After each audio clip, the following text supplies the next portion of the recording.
Anggur beracun yang diberikan pada Yesus. Yesus tidak mati diracun. Saya Pendeta Henry Tandianta, Master of Bibliology Studies. Meskipun sudah pernah saya membuat tayangan, tapi saya merasa perlu untuk menjelaskan seperti ini. Karena mukalab buta huruf membuat narasi Yesus mati diracun. Betul-betul buta huruf itu mukalab, ya. Sama saja dengan membuat narasi Yesus menikah. Jadi saya perlu menjelaskan sekali lagi, ya, racun anggur beracun yang diberikan pada Yesus, Yesus sendiri tidak mati karena diracun. Matius 27 ayat 34, para mukalab buta huruf baca ini, ya. Anggur beracun dibuat dari anggur bercampur empedu dan Yesus tidak mau meminumnya. Berarti kan anggur beracun itu Matius 27 ayat 34 yaitu anggur bercampur empedu dan Yesus tidak mau meminumnya. Kedua, Markus 15 ayat 23, anggur beracun dibuat dari anggur bercampur mur. Mur itu bahan pengawet mayat dan Yesus tidak mau meminumnya atau menolaknya. Clear? Mukalab buta huruf baca ini, ya. Jadi full hoak dari mukalab buta huruf yang membuat narasi Yesus mati diracun. Yesus sama sekali tidak minum anggur beracun itu. Lalu anggur mana yang diminum oleh Yesus? Saat proses penyalipannya, 2 kali Yesus minum anggur, yaitu di awal penyalipan, di awal dia juga sudah minum anggur di dalam Lukas 23 ayat 36, ya, dan di masa menjelang matinya, ya, di dalam Yohanes 19 ayat 29, Matius 27 ayat 48, dan Markus 16 ayat 36, dan anggur yang diminum oleh Yesus adalah anggur asam biasa, bukan anggur beracun. Saya ulang, Yesus 2 kali meminum anggur di awal-awal penyalipan lagi disalib, kemudian diberi anggur asam di dalam Lukas 23 ayat 36. Lalu nanti menjelang berakhirnya kan disalib selama 3 jam toh.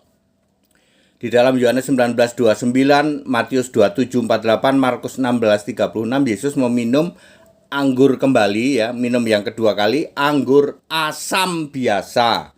Lalu setelah itu enggak berapa lama Yesus mati, ya.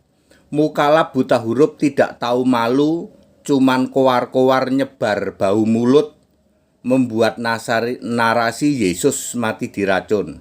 Namanya juga mukalab buta huruf, ya, harap maklum. Jadi saya ulang secara sepintas, Yesus waktu disalib, di awal, baru proses penyalipan di awal, diberi anggur asam. Mau nggak? Mau. Giliran diberi anggur bercampur empedu, tidak mau. Diberi anggur bercampur mur, tidak mau. Anggur bercampur empedu dan bercampur mur itulah racun. Itu racun itu kalau diminum mati. Ya, Yesus pertama sudah minum anggur asam, nggak langsung mati, enggak.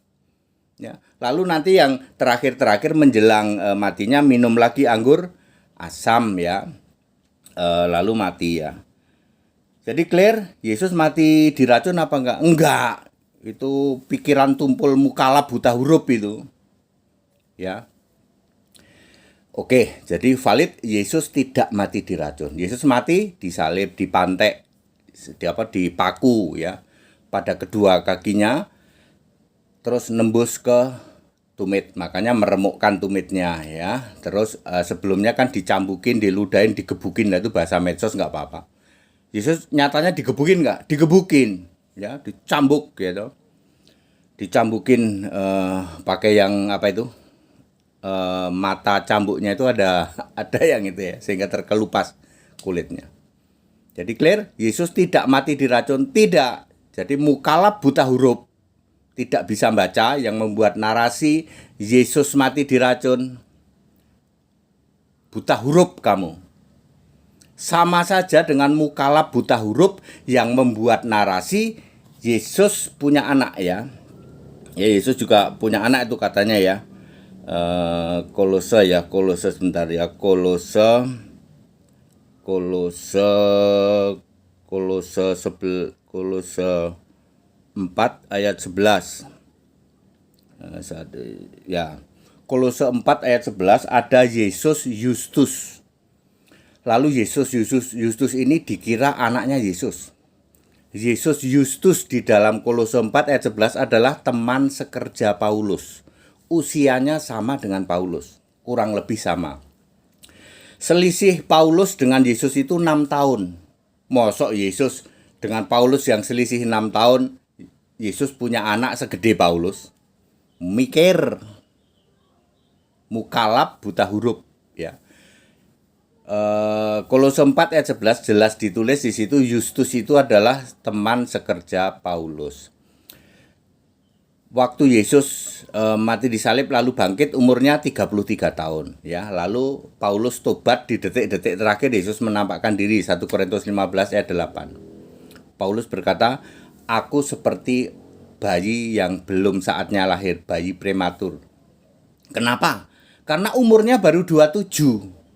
Kok tahu 27 Pak? Nanti dia perlu 3 tahun lagi ke Damsyik di dalam Galatia 1 ayat 17 baru bergabung dengan para rasul di Yerusalem. Baru dia diterima. Kenapa begitu? Umur muda cukup 30. Ya. Jadi sementara Yesus umurnya 33. Jadi Paulus umur 27 tobat, 3 tahun kemudian Galatia 1 ayat 17 ke Damsyik. Baru ketemu di Yerusalem dengan para rasul yang sudah menjadi Kristen. Para rasul itu sudah jadi Kristen. Ya, clear? Jadi selisih Yesus dengan Paulus berapa? 6 tahun. Itu aja Alkitab kok. Tapi kok kami nggak bisa? Lah, kamu kan tumpul pikirannya. Buta huruf. Mukalab buta huruf. Siapa itu? Ya, koang kaing kemana-mana itu. Ya, ini mukalab cuman kaing. Gitu. Buta huruf kamu. Para mukalab yang membuat narasi Yesus mati diracun, Yesus menikah. Buta huruf kamu. Sorry ya. Ya, mau dibaca gitu loh. Ayat Alkitab very clear. Jadi selisih Yesus sama Paulus 6 tahun. Masa iya Yesus punya anak segede Paulus? Mikir. Bapak Ibu Saudara, juga yang lain-lain. Ini mukalab ini kerjaannya cuma nyebar bau mulut. Saya ulang, mukalab cuman nyebar bau mulut, buta huruf, ya, membuat narasi-narasi, bikin gaduh doang. Tak lebih dari itu. Sama HTD, 1 menit dijeglekin langsung. Tak jeglekin kamu. Ya. Makanya yang masih membuat narasi Yesus menikah, Yesus mati diracun, apalagi nanti yang disalib itu bukan Yesus tapi diserupakan di Yudas. Kamu baca Yohanes 19 ayat 38 dan 40 yang diturunkan itu mayat Yesus. Buta huruf kamu membuat narasi yang diserupakan Yudas. Ya, Yesus tidak disalib, diserupakan Yudas. Ya, kamu buta huruf. Tidak bisa baca Yohanes 19 ayat 38 dan 40. Jelas yang diturunkan dari tiang salib itu mayat Yesus, bukan mayat Yudas, bukan mayat Yonatan cucunya Musa. Saya kasih tahu, buta huruf mukalab cuman nyebar bau mulut. Ya, sini debat sama HTD. 1 menit tak jeglekin kamu. Ya, kita Indonesia, kita Pancasila. Ya, udah aja kamu yakini sana jadi mukalab. Ya, nggak usah ngutik-ngutik Alkitabnya orang Kristen. Paham juga tidak, tumpul pikiranmu. 2 Korintus 3 ayat 14. Catat baik-baik. Mukalab, kamu tumpul pikiranmu. Terkena ranjau 2 Korintus 3 ayat 14. Kamu kan bukan penyembah Yesus. Nggak mungkin kamu paham Alkitab. Semua ada tertulis di Alkitab. Cetowelo-welo very clear begitu kok. Bisa-bisanya. Kamu bisa nggak baca ya tahu bahwa Yesus itu 2 kali minum ya. Minum anggur asam di awal. Kalau anggur asam itu racun langsung mati dia. Kan faktanya enggak, nanti minum lagi di akhir baru menyerahkan nyawanya. Ya, sementara 2 penjahat di kiri kanannya belum mati, ya. Lalu harus dipatahkan kakinya. biar mati. Orang disalib kalau kakinya dipatahin kan langsung ngedip berat badannya itu, ya nafasnya langsung nggak bisa nafas, mati dia. Tapi Yesus nggak perlu dipatahkan, dia sudah mati. Ya, bahasa medsosnya kan tadi aja digebukin ya, digebukin, dicambukin, ya toh. Disuruh mikul salib. Mikul salib apa mikul pohon? Buta huruf lagi. Mukalab yang menarasikan Yesus digantung di pohon, buta huruf kamu, ya. Bahasa Inggris ada menyebut digantung di pohon. Pohon dalam arti sebagai kayu, ya. Pohon yang lain, arti pohon yang lain juga plant. Lah kamu kan nggak ngerti itu kayak gitu, namanya buta huruf juga. Ya. Di terjemahan lain selain disebut tree juga disebut sebagai cross, ya. Begitu, ya. Ada tayangan saya Yesus digantung di pohon apa di kayu salib. Kayu salib ya, bukan di pohon. Itu kan mukalab buta huruf. Bahasa Indonesia aja buta huruf, apalagi bahasa Inggris. Kita Indonesia, kita Pancasila. Wes kalian para mukalab jadilah mukarab ngono.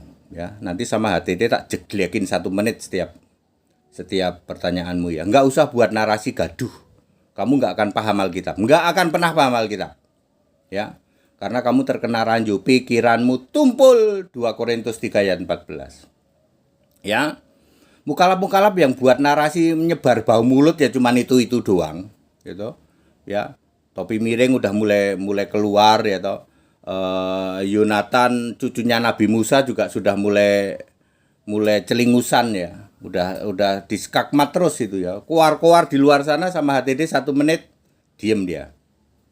Ya.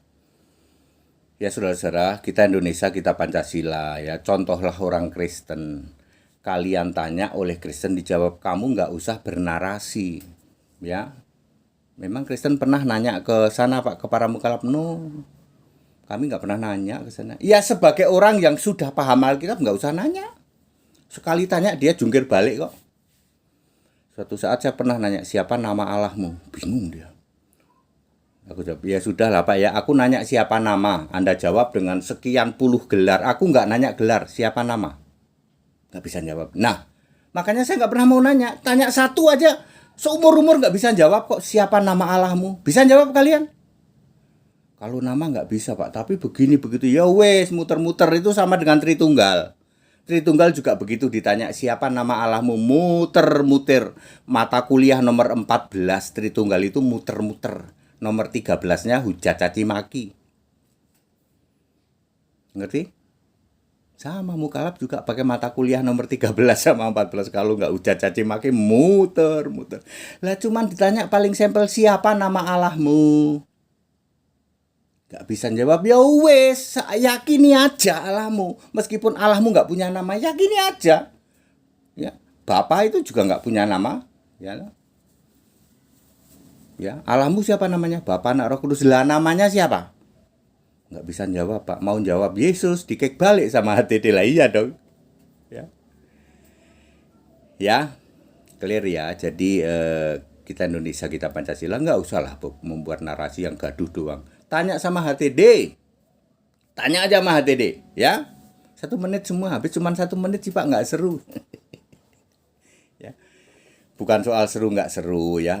Kita toleransi sajalah ya. Contohlah kami orang Kristen, jangan contoh Tritunggal ya. Jangan contoh Tritunggal. Tritunggal bukan Kristen. Ini orang Kristen. Ya, nggak pernah comot-comot ayatnya keyakinan lain, kagak. Saya cuma ngomong Alkitab doang. Itu pun sudah cukup Pak untuk kek balik, sudah cukup. Saya cuma pakai Alkitab baca, kek balik kalian. Cukup lebih dari cukup. Jungkir balik kalian. Jedotin jidat ke tembok sampai gosong. Gitu kalau HTD, ya. Ya Bapak Ibu Saudara, tidak usah membuat narasi-narasi yang tidak perlu sehingga gaduh ya loh. Apa sih gunanya? Ketika Anda membuat narasi Yesus mati diracun, apa enggak malu? Ya. Kenapa kemaluanmu nggak malu? Malumu, ya, bukan kemaluan ya. Malu kamu itu kenapa nggak malu kamu? Kayak begitu. Membuat narasi Yesus menikah, ya toh. Yesus mati diracun dan lain sebagainya. Pada singkat akhir, kita Indonesia, kita Pancasila, toleransi harus, keberagaman wajib, disyukuri, bersahabat dengan beda iman itu bisa. Segala hormat kemuliaan untuk Yesus Kristus, satu-satunya Allah yang benar, Allah segala masa, sebelum segala abad, sekarang sampai selama-lamanya. Haleluya. Amin.